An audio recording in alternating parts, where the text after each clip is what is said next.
Good morning. Welcome to Monday Morning Coffee and Chat with Hallee Bridgeman. I'm coming to you from my home office in Fort Knox, Kentucky, and I'm so happy you could join me this morning. It's Valentine's Day week, so that means today is my day to bake the teacher gifts for my boys' teachers and finish our taxes.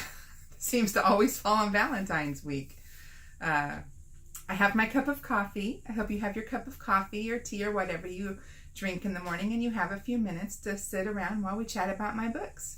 And so today we're talking about the Virtues and Valor Series and the challenges that I faced writing it. I had several different questions on my list of questions, and so I'm just going to kind of sum them all together and talk about that. So the Virtues and Valor Series, if you don't know, is an 8-book novella series. This is the book. And you can see it's pretty thick. It's 8 shorter novels, so novellas. They're all about between 8 and 10 chapters each. And each novella is told from the point of view from a different person in the story.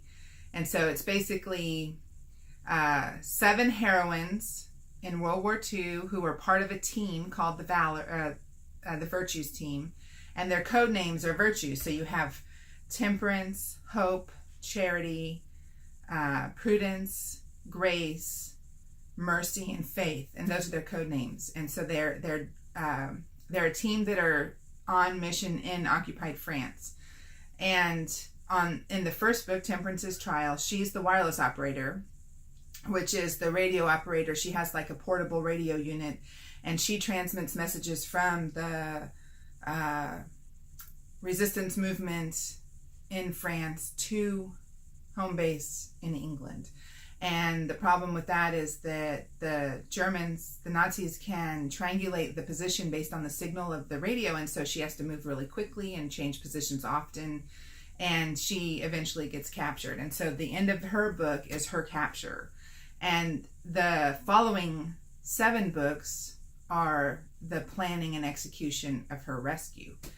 And the thing about the series that makes it unique, well, there's 2 things that make it unique. Number 1, my heroines were inspired by real heroines in World War II. And so at the end of every novella telling that character's point of view story is the true story of the heroine that inspired my character. And 2, this is the same event told from 8 perspectives. And so there is massive overlap within the book. And my concern as I went into writing it was that the retelling of the same event would get boring as I went forward. But what I discovered was that as I added layers to each story, the story actually became bigger and broader and wider and more interesting. And so by the time you get to the 6th, 7th, 8th book, you want to know what the next perspective is going to be that's going to change the way that you perceive that particular event. And so the issues that I ran into writing it were, okay, I'm going to be a little real with you. I plotted out the entire book, the entire story, and it was originally going to be 7, not 8. And I used, I'll show you, this is my whiteboard, and I'm not going to erase it to show you, a blank one because it's my current book that I just plotted. So here's like the current book I just plotted, and you see how I work and how I think, okay? So this is what my brain looks like as I'm plotting a book. And this one, I have it separated into chapters. And, but with the Virtues and Valor, what I had it separated in was book, okay?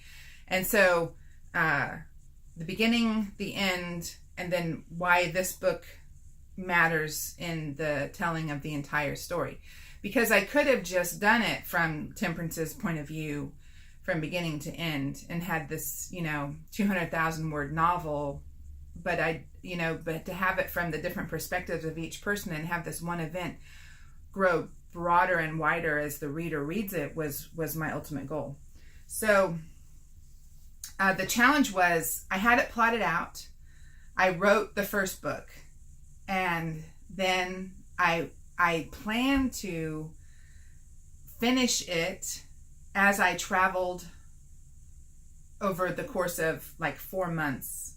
I had several speaking engagements all over the country.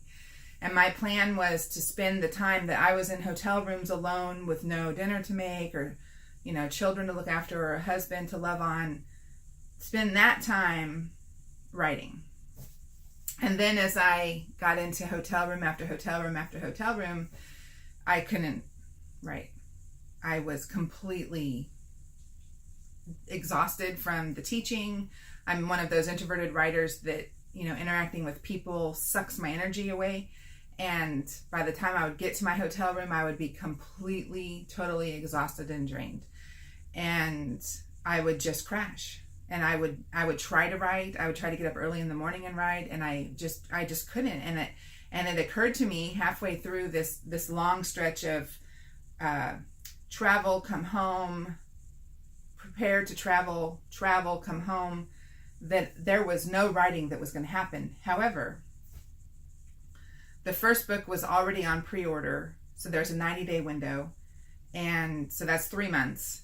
And the plan was to release 1 book a month on the cycle, so it would be like at the time just seven books released in 7 months.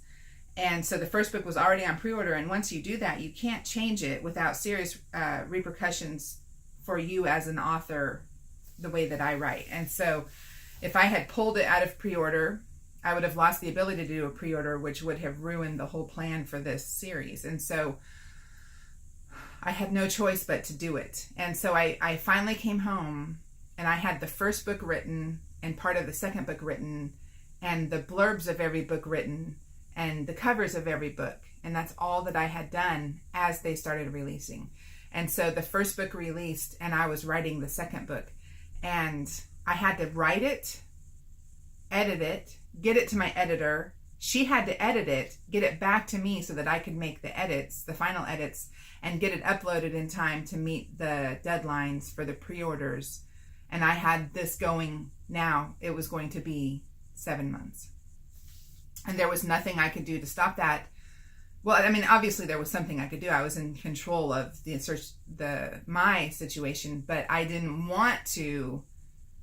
I wanted to fulfill these obligations. And so Greg and I joke now that he and the boys, I guess Kaylee was home too, so he and the kids were war orphans during it was about 5 months of nonstop writing, like 12 hours a day, getting them to my poor editor, who was probably as exhausted as me, and then working it out. And then it got all the way down to the 7th book, and I finished it.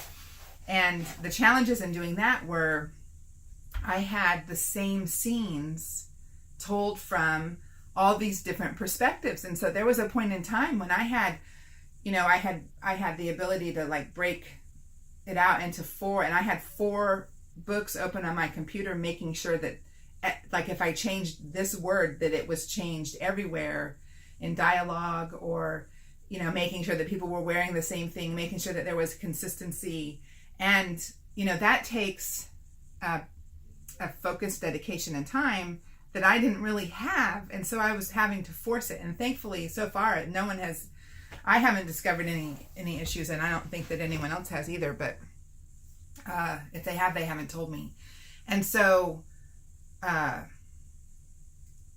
got down to the end of 7 months. And as I was writing the 7th book, all throughout, the whole blurb has been, 7 heroines do this wonderful thing, but one eventually pays the ultimate price. And so I'm at the 7th book, and they're all together again, and, danger, danger. And I said to Greg, I don't want to kill anyone. Can I take that back? He said, no, because you've had people reading these for 6 months, and they know that you're going to kill someone. You have to kill someone. And I'm like, oh. So I ended up having to kill off one of my virtues. And at the point where they all are, it could be any of them. You don't know who it is until the end. And so, and then I got to the end of the 7th book, and there had been this unexpected romance develop, unexpected on my end, as I started the first book. And it kind of grew as the books grew. And I've joked about the fact that this was intended to only be historical fiction. And what it became was historical romantic fiction. And I guess that in the end, I'm just a romantic at heart. And I can't, pull away from the romance in the story. So I felt like there needed to be an 8th book. I felt like I needed to conclude everything with that 8th person's point of view in the stories too. And so I wrote Valor's Verdict. And that was exactly what I needed to have to complete the series. It was perfect to conclude it. And then we were able to put it all together in one paperback, which is awesome. And this is truly, like, I can't tell you how much love was poured into this book, because it was truly a work of love. And so it's honestly one of the favorite things I've ever produced. And I loved all of the questions about it, because it tells me that there's people out there that love it as much as I do. So if you like World War II or female heroines or action-packed novels, that's the book to get. And I had said with the next snow day that I would do a giveaway. And so I have this coffee cup, Trust in the Lord. It's a travel mug, ceramic. And so I'm going to do a giveaway with this and the ebooks of the entire Virtues and Valor set, which is, they're all like $2.99 each. And so that's like a $24.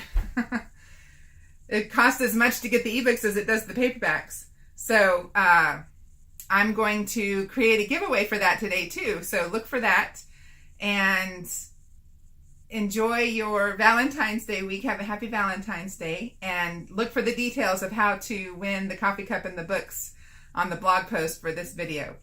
God bless you guys, and I will see you here next Monday.